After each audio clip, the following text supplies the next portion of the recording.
Hello friends, and welcome to Bible Time with Pastor Zach. My name is Zach Landis. I'm the pastor of the First United Methodist Church in Howe, Texas. And I'm so glad that you've been able to join us for this time that we spend in the Bible. And so I hope that you have your Bible ready and prepared to be spending this time in the Bible with me as we continue our journey. And so if you're new here, I want to welcome you especially to this video and let you know that there are other videos. There are past videos that you can go back and watch. Especially this one where we've been going through the Gospel of Matthew. We've been going through kind of chapter by chapter recently. And so, but also if you are been on this journey for a long time, welcome back. I'm so glad that you are continuing this journey with us. So we're in chapter 16 of our journey through Matthew. And so what we've been doing each week is studying a few key parts, but I also kind of give you some homework of other passages that we're not reading from the chapters, kind of as homework or things to do on your own time. And so as the 16th chapter begins, Jesus is being confronted by the Pharisees and by the Sadducees, and they're coming to test Jesus, to kind of see if he is going to either authenticate himself as the Messiah or test him to get him to fall into a trap of claiming that he is without having a sign. And so but make it very clear that Matthew is very clear on who or kind of what he thinks of the Pharisees and Sadducees.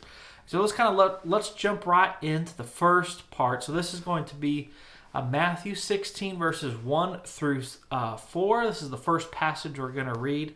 And also just for your reference, what I'm going to be reading in the text that's going to come over the screen is the CEB, the Common English Bible. That's that translation of the Bible. So I encourage you to have your own Bibles with you to underline and highlight. I have all kinds of writing in my Bible, and I encourage you to do that, to remember things and to just have key important things highlighted or underlined. So this is Matthew chapter 16, verses 1 through 4. The Pharisees and Sadducees came to Jesus. In order to test him, they asked him to show them a sign from heaven. But he replied, "At evening you say it will be nice weather because the sky is bright red. And in the morning you say, there will be bad weather today because the sky is cloudy. You know how to make sense of the sky's appearance, but you are unable to recognize the signs that point to what time it is. An evil and unfaithful generation searches for a sign, but it won't receive any sign except Jonah's sign." Then they left them and went away. And so they're demanding a sign. They're demanding that Jesus do something that kind of validates him as the Messiah. Something that they wanted proof, or they wanted Jesus to also trip him up, right?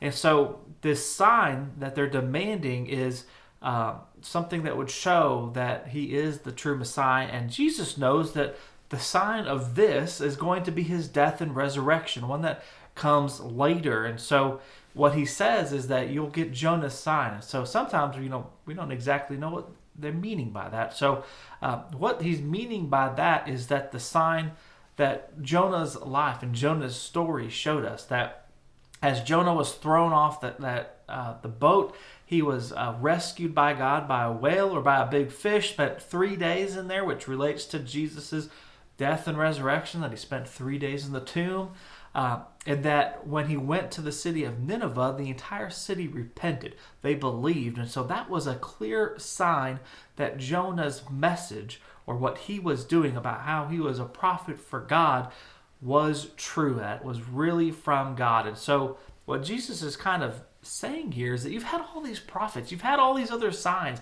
especially Jonah's sign, as things that are very evident that they are from God. And yet they ignore them, or they don't trust things, and they still ask for more and more signs. And so that's kind of what Jesus is referencing here by saying Jonah's sign, that basically his life, and that his story was, and his message was, the true message from God. Now, for the next part, verses 5 through 12, that's a section I want you to read on your own as kind of some homework or some personal work. And so, but I do want to highlight how Jesus is warning his disciples and followers about the teachings of the Sadducees and Pharisees. I try to combine them there. And that they are not from God, so that he's warning them about this yeast, about these teachings that might come in and distort and pollute the actual true message of God. And so there's people like that today that we still have to be cautious of, people that aren't truly following the will of God, who are claiming to be or pretending to be, but aren't really following it. But the next section I want to read is kind of two together. We're just going to read the first part, and I'm going to highlight what happens in the second part. But this is Matthew 16, verses 13 through 20, and this is Jesus' declaration about who Jesus is. And so as the Pharisees and Sadducees are coming to ask Jesus as a sign, they know he's claiming to be the Messiah, but they want a sign, a definite thing that they can say, okay, that proves you're the Messiah, Jesus, and we're going to follow you. But now Jesus is asking his disciples, and especially Peter, about who people are saying he is. And so this is chapter 16, verses 13 through 20. Now when Jesus came to the area of Caesarea Philippi, he asked his disciples, "Who do people say the human one is?" They replied, "Some say John the Baptist, others Elijah, and still others Jeremiah or one of the other prophets." He said, "And what about you? Who do you say I am?" Simon Peter said, "You are the Christ, the Son of the living God." Then Jesus replied, "Happy are you, Simon, son of Jonah, because no human has shown this to you. Rather, my Father who is in heaven has shown you. I tell you that you are Peter, and I'll build my rock on this church. The gates of the underworld won't be able to stand against it. I'll give you the keys of the kingdom of heaven, and anything you fasten on earth will be fastened in heaven, and anything you loosen on earth will be loosened in heaven." Then he ordered the disciples not to tell anybody that he was the Christ. So here is, Jesus is asking, who are people saying that I am? And then he asks his disciples, now who do you think I am? And Peter gives this great answer. And he says, you are the Christ. You are God's son. You are the Son of the living God. And Peter and Jesus have this kind of moment where, he goes from being Simon to Peter. And we know Peter is really Petros, which means rock, literally. And so he says, you are the rock. He renames him Rock. And he says, upon you, you're the foundation. You're the rock that I'm going to build my church on. And we know that Peter was that person later on in life, that he was the foundation for the Christian church. But it's interesting when you pair it here with what comes directly after it. So this is another part I want you to read on your own just to see what happens. But this is 21 through 23 is what I want you to read on your own. But after having this time where Peter says, with his great answer, and Jesus compliments him and says, you're going to be the rock. You're the one, Peter. You're the one I'm going to build the church on.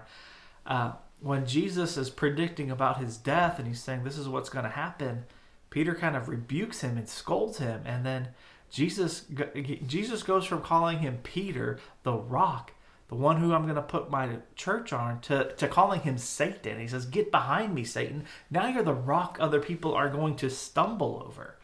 And so it's kind of interesting how just in a few verses this transition happens. But it all goes on the faith that Peter is showing, and whether he's truly connected to what Jesus is doing and teaching and the kingdom he's trying to build, or whether he's not concerned about the heavenly kingdom and he's only concerned about keeping Jesus alive and keeping the thing going rather than accomplishing the will of God. Now this last part, this is verses 24 through 25, and it's not all the verses, but it's about the demands of discipleship. And so here is 24 through 25. Now this is after all this happened. So Jesus said to his disciples, "All who want to come after me must say no to themselves and take up their cross and follow me. All who want to save their lives will lose them, but all who lose their lives because of me will find them." So this is a demand that Jesus is saying after this kind of encounter with Peter, where he says, no, you can't die. We have to keep everything going. This is such a great thing right now. He doesn't have the other bigger picture in mind. And Jesus is kind of teaching them again with love about, if you're trying to hold on to things here in life, you're holding on to the wrong things. You actually have to lose your life. You have to take up your cross. You have to deny yourself in order to follow me. And so that was a call for his disciples, but it's also a call for us today. That there are things that we have to deny. There's evil we have to fight against. The Sadducees and Pharisees of Jesus' day, there's still that today. There's still the evil one that is working to take down the church and looking a lot like people who are Christian. That's the one thing, is that evil likes to disguise itself as good, to try to trick us into following it. But what we have to do is we have to fight it. We have to resist it. And we have to deny ourselves and test those things to see if they are from God. And so that's all I have for this week. I hope you enjoyed this. If you did enjoy it, please leave a like or a comment. If you have a question about anything, I look for those and I'll answer them if there's any questions. But my friends, have a great day and hope to see you next week. Goodbye.